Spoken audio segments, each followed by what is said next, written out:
This is Terrence Andre Banks with Information Age Financial Solutions coming to you from an article I read from Zero Hedge. 75% of millennials may never be able to afford owning a home. Title grabbed my attention. I'm going to put a link inside the description. Interesting stuff here. It's just show you that we at the peak of the cycle, the next real estate crash. And it's just when you have the second largest population actually getting ready to outpace the baby boomers, generations move and demographics move economies. And when 75% of millennials may never be able to own a home, where does this growth is going to come to? So definitely that's just positioning right there for some level of economic change where prices have to get back and that means a decline in prices, which actually makes things more affordable.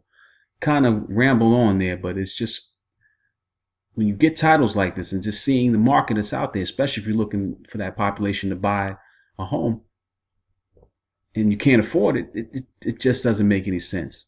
So let's dive right into the article. More so than with Generation X and the baby boomers, housing has become indelibly tied up with the millennial identity. That's largely because economic hardship, or the very least stagnation and heavy debt, is perhaps the single defining characteristic of the generation that came or of age during or just another financial crisis nearly destroyed the global economy. And while many had their hope that millennials would find their footing and their economic prospects would improve with time, sadly, that's just not the case for many millennials. And in its latest study of millennial attitudes toward the housing market, Apartment List found that a growing percentage of those surveyed said they fully expect to be renters forever. Unsurprisingly, the percent of respondents who felt that homeownership would be forever out of reach was higher in expensive urban enclaves like New York City and many cities across the state of California. Not to be expected. That is to be expected because this place is just ridiculously unaffordable.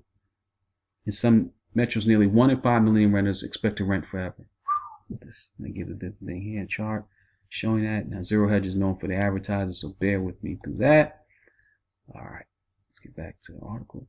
Perhaps the most alarming finding from the study stems from the research examination of student debt and how the burden of making their monthly loan payments impacts their ability to save for a down payment. At the current savings rate, just 25% of millennial renters would be ready to put down 10% of the median price starter home in the next 5 years. Typically, buyers need 20% to get down to get a mortgage. That means 75% of millennials likely won't be able to afford a down payment anytime soon. 10% of millennials can afford the down payment on a median price home in the next 5 years. And they're going through the states here of which one can do it. Encourage you to take a look at your leisure. To better understand the barrier created by student debt, Apartment List tried to stimulate Bernie Sanders' proposal to take all student debt payments and apply them to down payments instead. Apartment List found that effect would be significant. Across the country, the percentage of millennials who would soon be able to afford a 10% down payment on a median condo will rise from 25 to 38%. After more than a decade of decline, the national homeownership rate is finally climbing again, but the Apartment List study is unfortunately just the latest to show that the situation for millennials hasn't improved. Half of millennials have nothing saved for a down payment despite being dangerous close or past the age of 30. If this keeps up, millennials can ditch that tired certificate for something more appropriate, generation rent.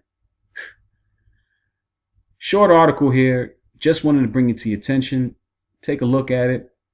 Look a little bit more closely at the charts here. And if you're a millennial, I believe eventually things are going to get back whack as you kind of move into markets and you're going to make more of a political decision as well, because this is just ridiculous if the prices keep going up and you can't afford them and you'll be one of the largest voting blocks. So you need to think about things differently. Things are moving differently. If this video is of any value to you, please subscribe, leave some comments, subscribe. Until my next video, I'm out.